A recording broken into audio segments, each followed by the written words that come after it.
مونږ ته ویل شوي چې اجمل په نیم ګیلاس چای کې 2 کاشوغې بوره اچوي او ورور یې په 1 ګیلاس چای کې 4 کاشوغې بوره اچوي. د کوم یو چای به ډیر خوږ وي، د اجمل او که د ورور یې؟ نو موږ راځو د بورې کاشوغې او د چای ترمنځ نسبتونه ګورو. اجمل څومره 2 کاشوغې بوره اچوي په څومره کې؟ په نیم ګیلاس چای کې. نو د دې نسبت دی هر نیم ګیلاس چای لپاره 2 کاشوغې بوره، او همدارنګه ورور یې چې دی هغه څومره 4 کاشوغې بوره اچوي. 4 څومره دپاره؟ 1 ګیلاس لپاره. د دې نسبت دی 4 نسبت پر 1. نو دا بوره او دا چای، او دلته هم همداسې دا بوره او دا چای. نو آیا مونږ کولی شو چې دغه دواړه د معادلو نسبتونو په شکل ولیکو تر څو دا یو بل سره پرتله کړو؟ نو راځو ګورو. دلته مونږ سره یوه پیاله چای دی او دلته نیمه پیاله چای دی یا نیم ګیلاس چای دی. نو که چیرې مونږ دغه دواړه بوره او چای دواړه په 2 کې ضرب کو، مونږ د بیا هم یو معادل نسبت لاس ته راځي. دا چې په 2 کې ضرب کو دا به شي 4 نسبت پر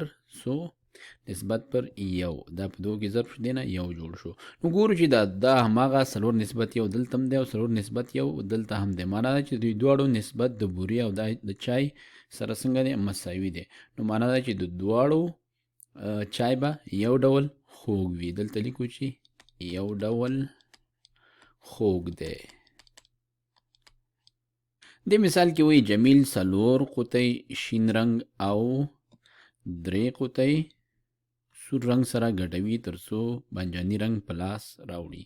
نو د دواړو رنګونو نسبت څه شی دی؟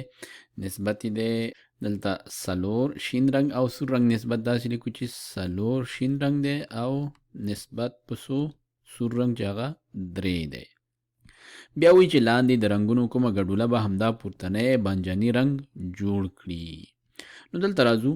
دلته 3 قوطۍ شین رنګ دی او 4 قوطۍ سور رنګ دی. نو دې نسبت دی 3 نسبت 4 او دلته و 4 نسبت 3. سره د دې چې عددونه دواړه یو شی دي خو ځایونه بدل دي، او موږ وایو چې په نسبت کې ځایونه یو بل سره بدل شي، نو دا بیا توپیر رامنځته کوي. نو دلته 4 شین رنګ دی او 3 سور رنګ دی، او دلته 3 قوطۍ شین رنګ دی او 4 سور رنګ دی. دواړه بدل نسبتونه دي. موږ وایو چې دا پکې سم نه دی. دلته 8 قوطۍ شین رنګ له 6 قوطۍ سور رنګ سره ګډ شوی دی. نو دې نسبت دی 8 نسبت 6. نو آیا دا له دې سره مساوي دی که نه؟ نو 4 نه چې 8 ته راځو دا په 2 کې ضرب شوی، همدارنګه 3 نه چې 6 ته راځو دا هم په 2 کې ضرب شوی. نو دا دواړه په عین عدد کې ضرب شوي، معنا دا چې دا دواړه سره معادل دي. نو معنا دا چې دغه ځواب سم دی. دلته 6 قوطۍ شین رنګ دی او 8 قوطۍ سور رنګ دی. بیا هم عددونه هماغه دي، ځایونه یې ورسره بدل کړي، او موږ وایو چې کله ځایونه بدل شي بیا نسبت تغییر کوي.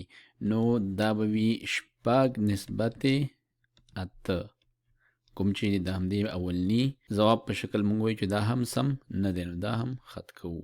20 قوطۍ شین رنګ او 15 قوطۍ سور رنګ سره ګډ شوي دي. نو دلته نسبت لیکو 20 نسبت 15. نو ګورو چې دا ورسره معادل دی که نه؟ نو 4 نه چې 20 ته راځو دا 100 کې ضربېږي 50 کې، او 3 نه چې 15 ته راځو دا هم په 50 کې ضربېږي. دواړه په یو عدد کې ضرب شوي، معنا دا د دې معادل دی. نو وایو چې دا ځواب هم سم دی. دلته 12 قوطۍ شین رنګ له 14 قوطۍ سور رنګ سره ګډ شوی. راځو دې نسبت لیکو 12 نسبت 14. ګورو چې دا معادل دی که نه؟ نو 4 نه چې 12 ته راځو دا په 100 کې ضربېږي، دا ضربېږي په 3 کې. نو 3 کې چې اوس دغه 3 ضرب کو دا پاتې کېږي 9، او دلته دي 14. نو ښکاره خبره چې دا په عین عدد کې نه دي ضرب شوي دواړه، دا ځواب سم نه دی. همدارنګه موږ داسې هم ویلو چې دلته د قوطیو په حساب باندې په دې کې شین رنګ قوطۍ زیاتې دي، او دلته بیا دلته 12 دی، دلته 14 دا زیاتې دي. نو ویلی شو چې دا ځواب سم نه دی، نو دا هم خط کوو. نو یوازې په بی او ډي ځوابونو کې چې دی دغه نسبتونه د دې سره معادل دي، کوم چې موږ ته همدغه بانجاني رنګ په لاس راکوي، کوم چې دلته یې جمیل جوړوي.